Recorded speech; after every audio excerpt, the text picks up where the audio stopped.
3. రోసంగల వ్యక్తులు, రోసంగల క్రైస్తవులు ఎలా ఉంటారని ఇంకా మనం ఆలోచన చేసినట్లయితే శక్తి వంచన లేకుండా పనిచేస్తారు.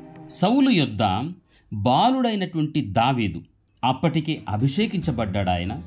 కానీ తన సేవకుడుగా చేరి సౌలు తనకు అప్పగించినటువంటి పని అంతటి విషయంలో నమ్మకంగా శక్తి వంచన లేకుండగా అది ఎంత దూరమవని ఎలాంటి పని అయినా కానీ సంపూర్తిగా చేస్తూ విజయముతో తిరిగి వచ్చేవాడు.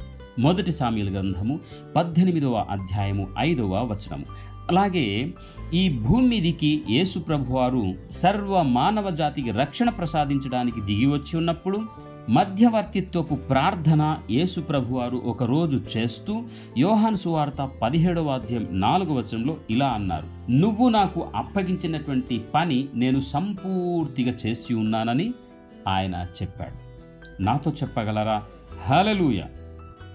ఈరోజు క్రైస్తవులైనటువంటి మనము దేవుడు నీకు అప్పగించినటువంటి ఒక వ్యాపారం కానీ, ఒక ఉద్యోగం కానీ, ఒక కుటుంబ వ్యవస్థలో యజమానత్వం కానీ, సంఘములో బాధ్యత అయినా కానీ, సమాజంలో బాధ్యత అయినా కానీ, ఇంకా ఏదైనా బరువు బాధ్యత దేవుడు నీకు ఇచ్చాడా?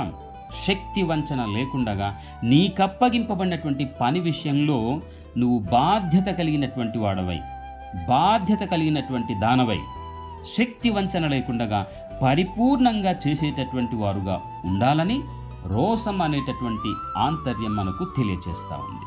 5. రోసం అంటే కష్టాలు, నష్టాలు భరించాలి. దేవుడు యోసేపును ఎంపిక చేసుకున్నప్పుడు తనకు దర్శనమిస్తాడు. ఆ దర్శనం తన యొక్క అన్నదమ్ములతో చెప్పినప్పుడు, తన యొక్క అమ్మ నాన్నతో చెప్పినప్పుడు వారు గద్దించారు, తిరస్కరించారు, అసూయపడ్డారు. అన్నదమ్ములైతే తన తమ్ముని పైననే పగపట్టారని ఆదికాండం 37వ అధ్యాయము 5వ వచనంలో వ్రాయబడింది. యోసేపు మరలా కలగని, మరలా అలాగే తన యొక్క తల్లిదండ్రులకు అన్నదమ్ములకు చెప్పినప్పుడు వారు అసూయ చెంది నీరు లేని బావిలో తనకి తోశారు. ఆ తర్వాత ఇస్మాయిలులకు అమ్మేశారు. ఆ తర్వాత వారు తీసుకెళ్ళి రాజైన ఫరోకి అమ్మేశారు. ఫరో రాజు భార్య ఇతనిపై కన్ను వేసినప్పుడు జైల్లో కూడా ఇతను పెట్టబడ్డాడు. ఎన్ని కష్టాలు సహించాడు, వహించాడు, భరించాడు. దేవుడు తన కొరకు ఎందుకొరకు ఆ విధముగా ఆ ఐగుప్తు దేశానికి తీసుకుని వెళ్ళి ఆ సంకెళ్ళ మధ్య ఉంచాడో ఆ రోజు వచ్చేసింది. కాల ప్రవాహంలో అతను కూడాను రాజు ముందుకు రాగలిగాడు. దేవుడు తనకిచ్చిన దర్శనం ప్రకారంగా రాజు కన్న కల యొక్క భావం చెప్పి దేవుని దయ వలన తన ఇంటిలో గొప్ప అధికారి అయిపోయాడు. ఆ దేశానికి రాజు తర్వాత రాజ్యాధీశుడై ఆయన సింహాసనసేనుడయ్యాడు. అందుచేత ప్రియులారా, ఒక రోసం కలిగినటువంటి క్రైస్తవుడు సహించాలి, వహించాలి, భరించాలి.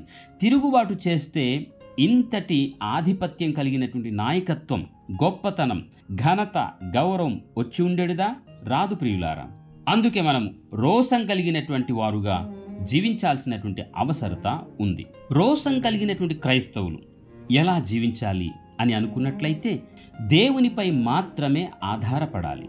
యేసు ప్రభువారు ఈ భూమి మీద ఉండేటప్పుడు శిష్యులను పిలిచి, నన్ను వెంబడించండి, నేను మీకు మనుష్యులను పట్టే జాలరులుగా చేస్తాను అని అన్నాడు. కానీ యేసు ప్రభువారు సిలువ వేయబడి చనిపోయిన తర్వాత యేసు ప్రభువారి యొక్క శిష్యులు, ముఖ్యంగా పేతురు, యేసు ప్రభువారు చనిపోయారు, ఆయన మనల్ని విడిచిపెట్టి ఆయన పరలోకానికి వెళ్ళిపోయారు కనుక మనము మన పాతకాలంలో చేసుకున్నటువంటి వృత్తిని చేసుకుందాము అన్నటువంటి ఆలోచనతో తన వలను బాగు చేసి సముద్రానికి వెళ్ళటానికి అని ఆయన ప్రయత్నం చేస్తూ ఉన్నప్పుడు తనతో పాటు మిగతా వారు కూడాను మేము కూడా మీతో వస్తామని చెప్పి వారు కూడాను వలలు పట్టి సముద్రానికి వెళ్ళారు. ఆ రాత్రి అంతా వారు కష్టపడినా కానీ వారికేమీ దొరకలేదు. ప్రభు వారిని కనిపించాడు. పిల్లలారా, భుజించడానికి ఏమైనా ఉందా అని అడిగితే సిగ్గుపడాలి. రాత్రి అంతా కష్టపడి ఒక్క చేప కూడా పడకుండగా మా దగ్గర ఏం లేదు అని వారు సమాధానం చెప్పారు. ఈరోజు మీరు, నేను, మనము ఏం చేస్తున్నామంటే నచ్చిన పని చేస్తున్నాం, ఇష్టానుసారంగా చేస్తూ ఉన్నాం.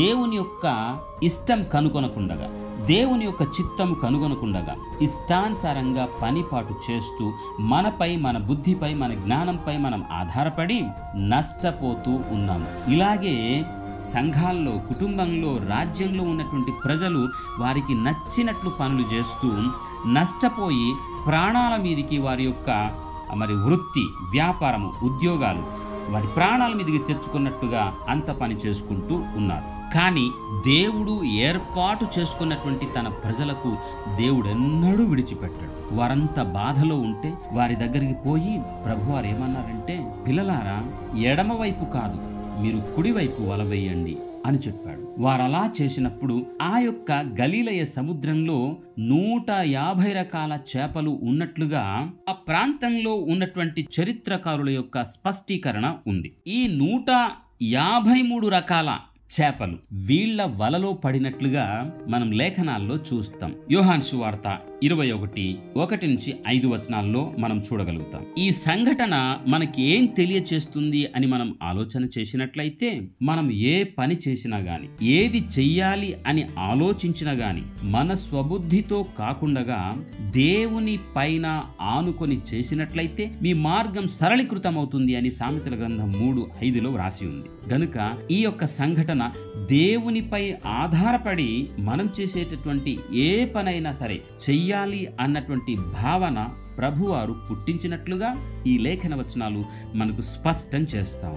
కనుక రోషం కలిగినటువంటి ఒక క్రైస్తవుడు నీ జ్ఞానంతో, నీ వివేకంతో, నీ బుద్ధితో చేయుట ద్వారా పతనానికి దారి తీయవచ్చు, నష్టానికి, కష్టానికి దారి తీయవచ్చు. అందుకే ఒక రోషం కలిగినటువంటి నిజమైనటువంటి క్రైస్తవుడు ఎలా ఉంటాడంటే, దేవుని పైన ఆధారపడి మాత్రమే తాను తనకు అప్పగించినటువంటి పని చేస్తూ ఉంటాడన్న సత్యాన్ని ఈ లేఖన వచనాల సంఘటన ద్వారా మనం అర్థం చేసుకున్నట్టు వారుగా జీవించాలని నేను మీకు గుర్తు చేస్తూ ఉన్నాను. కనుక ఒక రోషం కలిగినటువంటి క్రైస్తవుడు తనలో త్యాగం ఉంటుంది అన్న మాటపై నిల్చొని ఉంటాడు, శక్తి వంచన లేకుండా పని చేస్తాడు, కష్టం నష్టం వచ్చిన భరిస్తాడు. 5వదిగా దేవునిపై ఆధారపడి మాత్రమే తనకు అప్పగించబడినటువంటి పని విషయంలో విజయంతో ఆయన ముందుకు దూసుకుపోతాడు అన్న సత్యాన్ని జ్ఞాపకం చేస్తూ ఉన్నాను. ఇలాంటి గొప్ప కృపా భాగ్యం, రోషం కలిగినటువంటి దేవుని కుమారులుగా, రోషం కలిగినటువంటి క్రైస్తవులుగా మీరందరూ కూడాను జీవించాలని మీ కొరకు మా అన్ని ప్రార్థన సమయాల్లో ప్రార్థన చేస్తూ ఉన్నాం. దైవాశీస్సులు.